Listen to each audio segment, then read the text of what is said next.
प्राचीन काल की बात है। किसी नगर में एक बूढ़ी माई रहती थी। वह सूर्य भगवान की भक्त थी। वह प्रत्येक रविवार को सुबह उठकर स्नान आदि करके अपने घर के आंगन को गोबर से लीपकर स्वच्छ करती। उसके बाद सूर्य भगवान की पूजा करती, फिर भोजन तैयार करती और भगवान को भोग लगाती। उसके बाद स्वयं भोजन करती थी।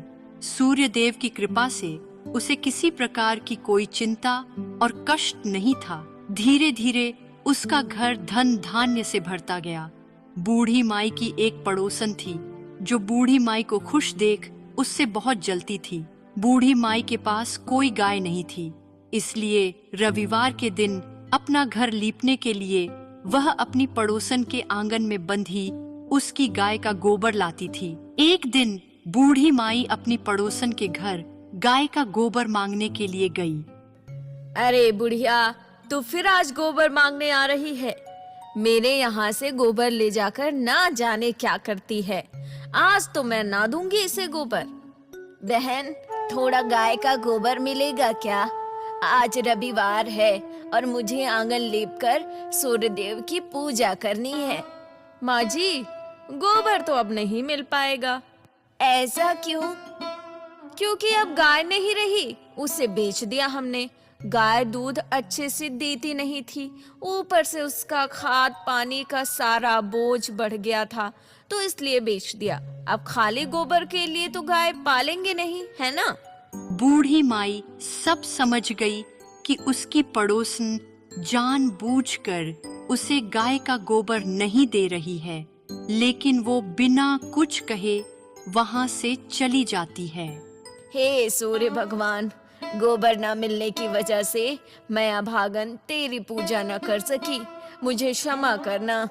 रविवार को गोबर न मिलने से बूढ़ी माई अपना आंगन नहीं लीप सकी।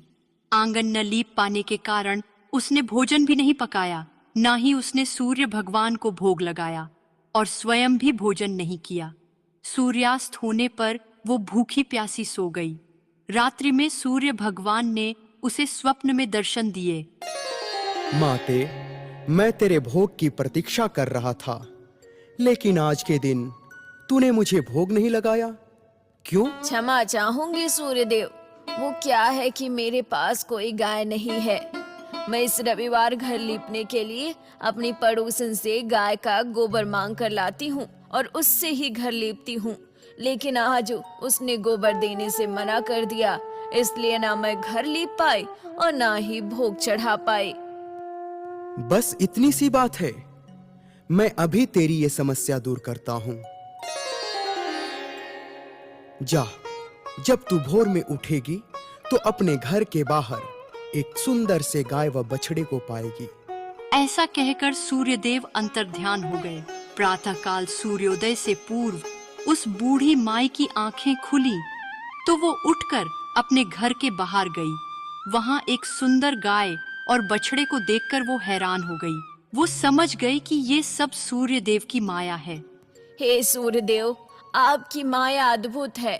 जय सूर्यदेव, जय सूर्यदेव। ऐसा कहकर बूढ़ी माई वापस अपने घर में चली जाती है। उसी समय वहां से उसकी पड़ोसन गुजर रही थी। उसकी नजर उस गाय और बछड़े पर पड़ती है। हे राम, ये सुंदर सी गाय इस बुढ़िया के घर में क्या कर रही है? तभी गाय ने सोने का गोबर किया। गोबर को देखकर उसकी आंखें फटी की फटी रह गईं। ये क्या जादू है? ये तो गाय सोने का गोबर कर रही है। पड़ोसन ने उस बूढ़ी माई को आसपास न पाकर तुरंत उस गोबर को उठाया और अपने घर ले गई तथा अपनी गाय का गोबर वहां रख आई। गाय प्रतिदिन सूर्योदय से पूर्व सोने का गोबर किया करती थी। अब वो रोज सुबह जल्दी उठ जाती और बूढ़ी माई की गाय के गोबर करने का इंतजार करती, और बूढ़ी माई के उठने के पहले पड़ोसन उस गोबर को उठाकर ले जाती। बूढ़ी माई को सोने के गोबर के बारे में कुछ पता ही नहीं चला। सोने के गोबर से पड़ोसन कुछ ही दिनों में धनवान हो गई।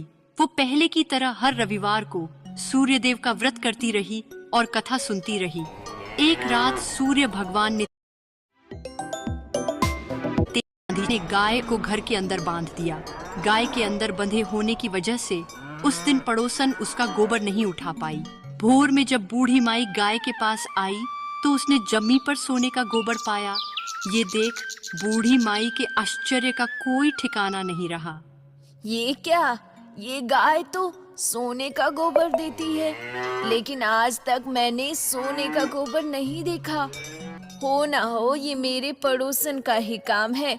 वो इस गाय का गोबर चुरा कर ले जाती होगी और अपनी गाय का गोबर यहाँ रख देती होगी। अच्छा किया आज मैंने इसे घर के अंदर बांध लिया, वरना इस बात का तो मुझे पता ही नहीं चलता। अब से मैं इस गाय और बछड़े को अपने घर में ही बांधूंगी। उस दिन के बाद बूढ़ी माई गाय को घर के अंदर बांधने लगी। सोने के गोबर से बूढ़ी माई कुछ ही दिन में बहुत धनी हो गई। अब पड़ोसन बुरी तरह जल भुनकर राख हो गई। ये बुढ़िया अब समझ चुकी है कि इसकी गाय सोने का गोबर देती है, इसलिए अब ये उसको घर के बाहर नहीं बांध रही। ठीक है, मेरे से होशियारी।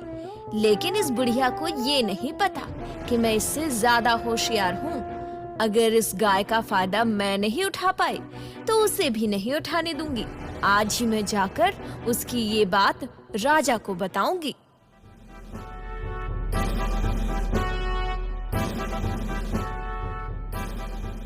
राजा की जय हो। बताइए, आपके यहाँ आने का कारण क्या है? राजा जी, कारण तो केवल एक गाय है। गाय? कैसी गाय? राजा जी, आज मैंने एक ऐसी अद्भुत गाय देखी है जिसके बारे में जितना बोलूं उतना कम है। सुंदरता आंखों को मोह ले और गुण ऐसे कि रंग को भी राजा बना दे। वो गाय कोई मामूली गाय नहीं, बल्कि वो गाय सोने का गोबर देने वाली गाय है। सोने का गोबर? हाँ राजन, सोने का गोबर देने वाली गाय। अब सोचिए, वो गाय अगर आपके पास हो तो आपके पास धन में कितनी बढ़ोतरी होगी। लेकिन अफसोस वो एक बुढ़िया के घर में बंधी है।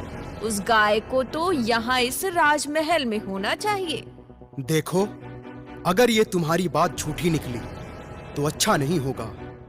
महाराज, अगर बात झूठ निकले तो आप जो चाहें वो सजा दे देना मुझे। ठीक है, सैनिकों, इनके बताए पते पर जाओ और जाकर उस गाय को मेरे पास लेकर आओ। राजा ने अपने सैनिकों को बूढ़ी माई की गाय लाने का आदेश दिया।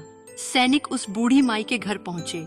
उस समय वह सूर्य भगवान को भोग लगाकर स्वयं भोजन ग्रहण करने बैठी थी।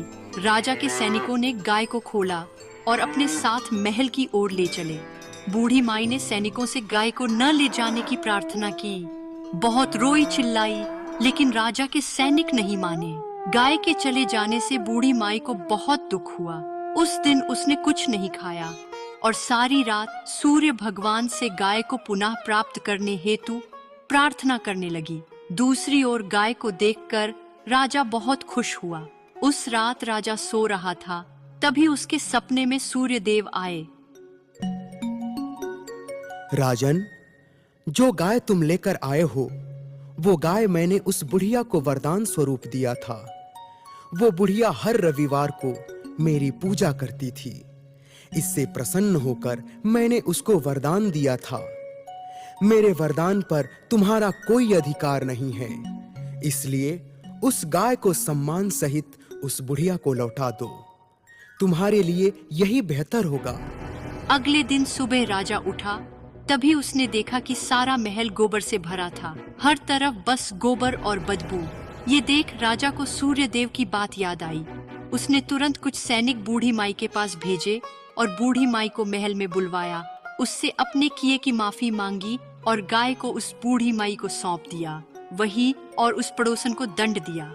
इसके बाद राजा के महल से गंदगी दूर हो गई और उधर बूढ़ी माई भी खुशी खुशी